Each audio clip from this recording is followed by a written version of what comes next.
नमस्कार दोस्तों, आप देख रहे हैं सनवाल एजुटेक यूट्यूब चैनल। दोस्तों बात करेंगे राजस्थान अर्धवार्षिक परीक्षा 2024-25 का 11वीं क्लास का हिंदी की जो पेपर है उसके आंसर की भी आपको बताने वाला हूं। 18/12/2024 को आपका एग्जाम हुआ, तो अपने अपने क्वेश्चन के आंसर की आप मिलान कर सकते हैं और जो भी छात्र यहाँ पे कॉपी में वर्क करना चाहता है वो भी आंसर यहाँ पे सही सटीक आंसर आपको एकदम बताने वाला हूँ।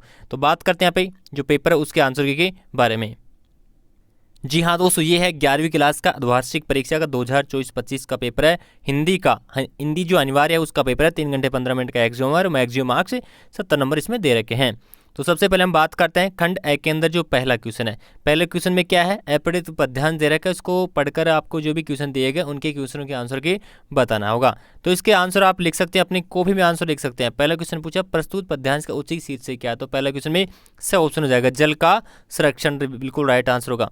जल को किसका आधार माना जाता है, तो 2 नंबर क्वेश्चन में ब ऑप्शन क्या हो जाएगा, राइट आंसर होगा सृष्टि का।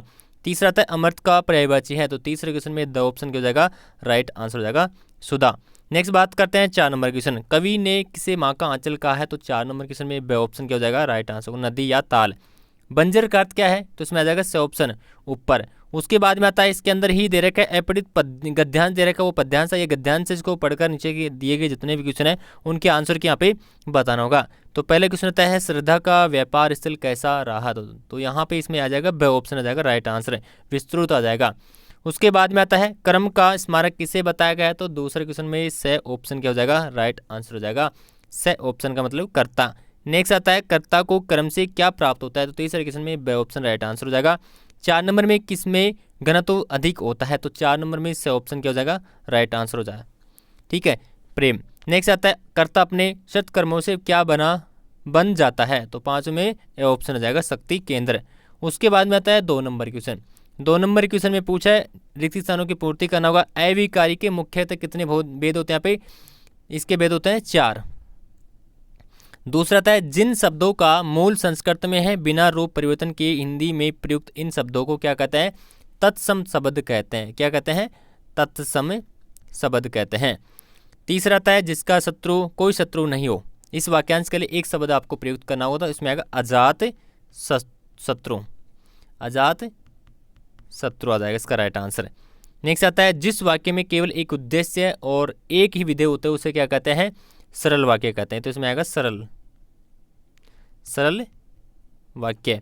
नेक्स्ट आता है अनिल धीरे धीरे चल रहा है, रेखांक शब्द में आपको अव्यय निहित करना है, तो क्रिया विशेषण आएगा इसमें, क्रिया विशेषण।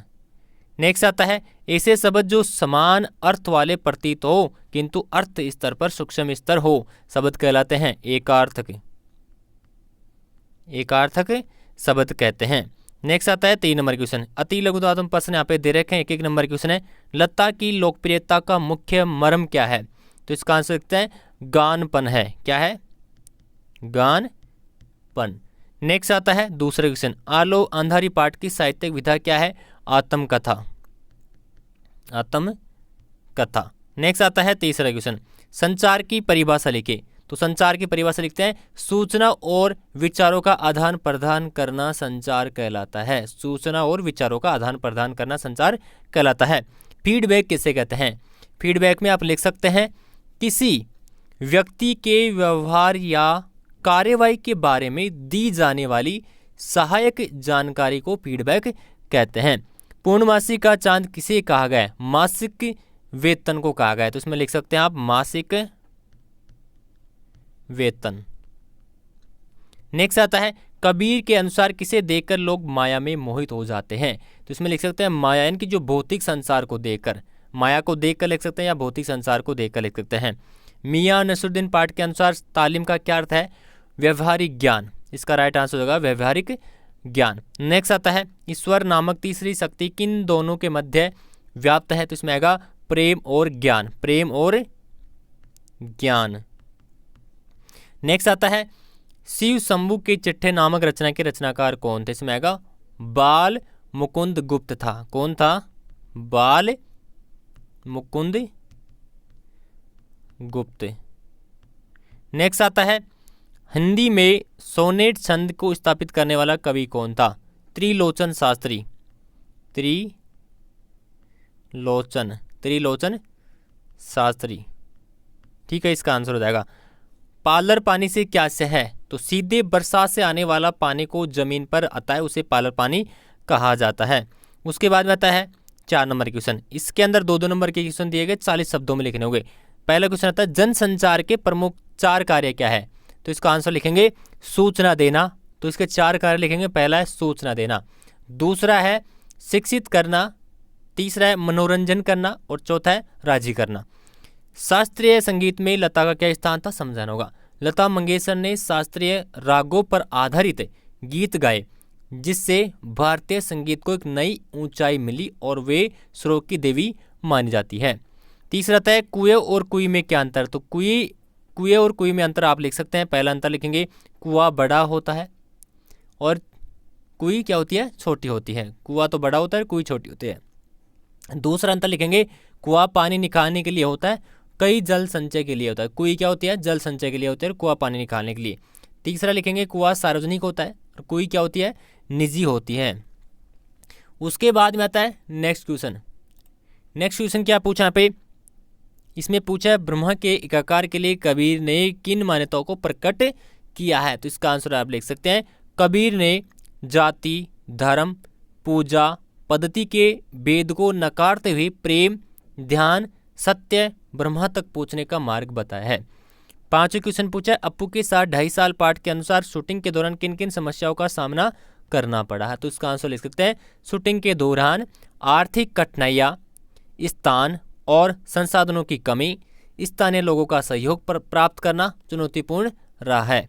नेक्स्ट आता है शिक्षा के क्षेत्र में फैली दुकानदारी को तो बंद होना ही चाहिए और पंक्ति का आशय क्या है इसमें बताना होगा। तो इसमें आप लिख सकते हैं 6 में शिक्षा व्यवसाय नई सेवा है, इसका उद्देश्य धन अर्जित करना नहीं है बल्कि ज्ञान और संस्कार प्राप्त करना, वह प्राप्त करना चाहिए। ठीक है, ज्ञान संस्कार प्राप्त करना चाहिए या भक्ति आप संस्कार भी बोल सकते हैं, ज्ञान भी बोल सकते हैं, प्राप्त करना चाहिए।